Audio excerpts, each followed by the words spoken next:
నమస్తే, నేను మీ సిరి. ప్రముఖ రాజకీయ నాయకుడు, వామపక్ష పోరాట యోధుడు, సిపిఎం సీనియర్ నాయకుడు సీతారాం ఏచూరి కన్నుమూశారు. 72 ఏళ్ల వయసున్న ఏచూరి ఊపిరితిత్తుల్లో ఇన్ఫెక్షన్తో గత కొంతకాలంగా ఆసుపత్రిలో చికిత్స పొందుతున్న ఆయన గురువారం తుది శ్వాస విడిచారు. ఆర్థికవేత్త, సామాజిక కార్యకర్త, వ్యాసకర్తగా పాపులర్ అయిన ఏచూరి 1992 నుంచి సిపిఎం పోలిట్ బ్యూరో సభ్యుడిగా పనిచేశారు. కమ్యూనిస్టు దళపతి మరణ వార్తతో దేశవ్యాప్తంగా ఎర్రదండు తీవ్ర విషాదంలో మునిగిపోయింది. సీతారాం ఏచూరి తెలుగువారే.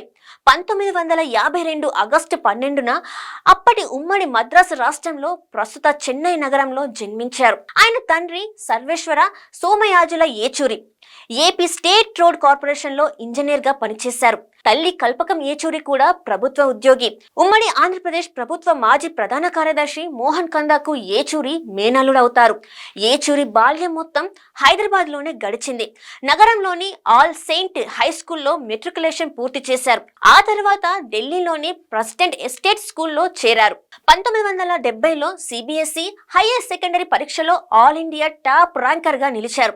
ఢిల్లీలోని ప్రఖ్యాత సెయింట్ స్టీఫెన్ కాలేజ్ లో బిఏ ఎకనామిక్స్ తో డిగ్రీ పూర్తి చేశారు.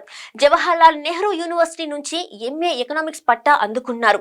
జేఎన్యూలోనే పిహెచ్డిలో చేరిన ఎమర్జెన్సీ సమయంలో ప్రభుత్వ వ్యతిరేక పోరాటాల కారణంగా అరెస్టు కావడంతో చదువు కొనసాగించలేకపోయారు.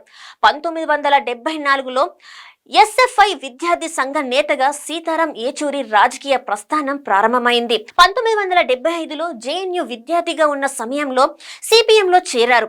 జేఎన్యూ స్టూడెంట్ యూనియన్ కు 3 సార్లు అధ్యక్షుడిగా ఎంపికయ్యారు. సిపిఎం మాజీ ప్రధాన కార్యదర్శి ప్రకాష్ కారత్తో కలిసి జేఎన్యూ కమ్యూనిస్టు కంచుకోటగా మార్చారు. ఎస్ఎఫ్ఐ జాతీయ ప్రధాన కార్యదర్శిగా, అధ్యక్షుడిగా పనిచేశారు. 1984లో సిపిఎం కేంద్ర కమిటీలో చేరగా 1992లో పోలిట్ బ్యూరో సభ్యుడిగా ఎన్నికయ్యారు. 2005లో పశ్చిమ బెంగాల్ నుంచి తొలిసారి రాజ్యసభ సభ్యునిగా ఎన్నికయ్యారు. 2017లో మొత్తం 3 పర్యాయాలు రాజ్యసభ సభ్యునిగా పనిచేశారు. 2015లో విశాఖపట్నంలో జరిగిన సిపిఎం 21 మహాసభల్లో పార్టీ 5వ ప్రధాన కార్యదర్శిగా ఏకగ్రీవంగా ఎన్నికయ్యారు.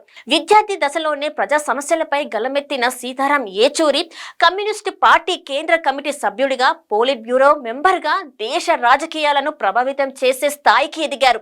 కమ్యూనిస్టు పార్టీల మద్దతుతో నడిచిన సంకీర్ణ ప్రభుత్వంలో ఇతర పార్టీలతో సమన్వయం చేసే బాధ్యతను తీసుకొని పార్టీల్లో కీలక నేతగా ఎదిగారు. 90వ దశకంలో కమ్యూనిస్టు నాయకుడు ప్రధానమంత్రి అయ్యే అవకాశం వచ్చినా వదులుకోవడం పార్టీ వ్యూహాత్మక తప్పిదమని ఆయన భావిస్తారు. రచయితగాను సీతారాం ఏచూరి మంచి పేరుంది. లెఫ్ట్ హ్యాండ్ డ్రైవ్ పేరిట ఇంగ్లీష్ పేపర్లో ఎడిటోరియల్ కాలం రాశారు. Cost and class in Indian politics today, socialism in changing world, Modi government new search of communism, communism versus secularism వంటి పుస్తకాలు రాశారు. సీతారాం ఏచూరి 2 వివాహాలు చేసుకున్నారు. మొదటి భార్య ఇంద్రాణి మజుందర్, రెండవ భార్య ప్రముఖ జర్నలిస్ట్ సీమా చిస్తి. ఆయన కుమారుడు ఆశిష్ ఏచూరి 2021 ఏప్రిల్లో కోవిడ్ తో మరణించారు.